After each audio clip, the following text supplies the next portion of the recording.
Remember the promises we made long ago, drunk with love's warm draft, standing before a patchwork of friends, and those simply fortunate to count us part of their lives. Part of our lives joined by Orloff, the minister who walked beside King, across the Birmingham Bridge, through a hail of bullets, and into heaven's waiting regiment of silent heroes. Remember how he questioned and counseled us, concerned with distant turns in the path of our waiting lives, guiding us to add to the world, embrace the world, live in the world. Through the marriage we were back then incapable of doubting.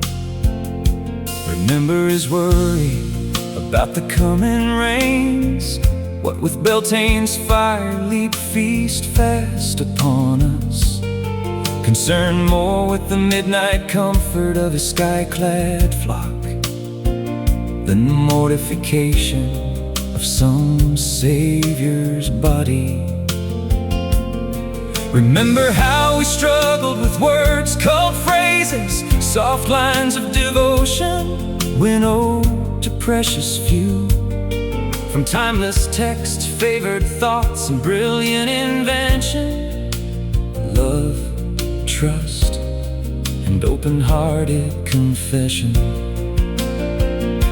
And Orloff's persistent reminder to plant our promises for a seed future germinating, unformed, barely conceivable, but destined to contain more love, more pain, more change, that which we could barely bring ourselves to imagine.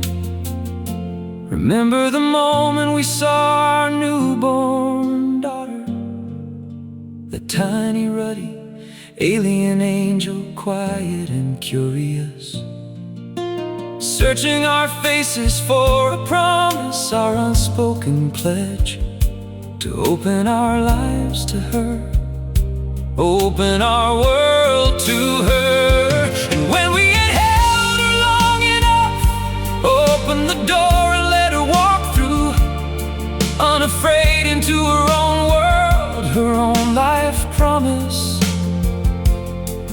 her future.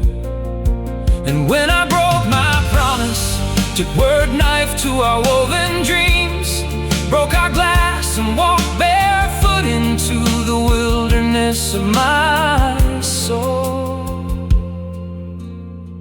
I hoped only to die.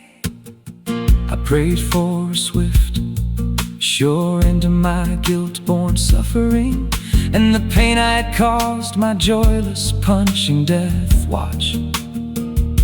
A fool's lament beside his own fresh-dug gravesite, seduced by shame to linger on the damp ground, until my heart could no longer hold hope or beat with life, no longer move my blood to action.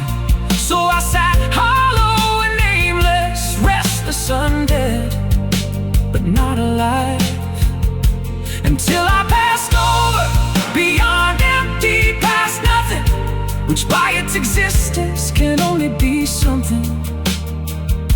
And on that something, I built a new promise, to pick up the thread that might lead to a string that was surely tied to the line.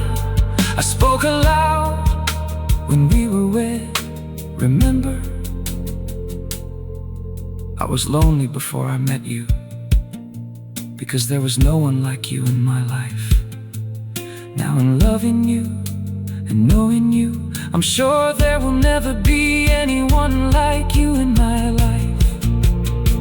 So we promised again to love, to trust, to walk together in our little family's world. I remember we did, and it was a new beginning. Here's my promise made before strangers and friends, those I consider fortunate to have in my world. People whose lives have opened to include me. Grant me the time, space, and grace to speak my heart. I will walk by your side through whatever life sets in our path. I will be husband, father, and friend, lover in measure, as love brings our hearts together. And if the struggle tests my faith, I will choose faith beyond proof. I will believe in the promises we spoke long ago, the cry of our lonely souls, from timeless text to favored thoughts and brilliant invention.